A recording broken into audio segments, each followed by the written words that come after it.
ఎగిరే రెక్కలు నాకొచ్చిన నీరు గాయాల్లో దాగుందును. సింహాన్ని చంపే బలమొచ్చిన నీ చాటున బ్రతికెదను.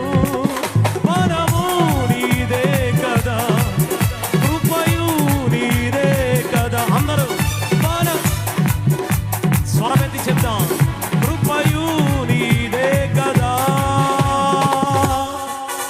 ఎల్ షదాయ్ బలమీయగా మరిలో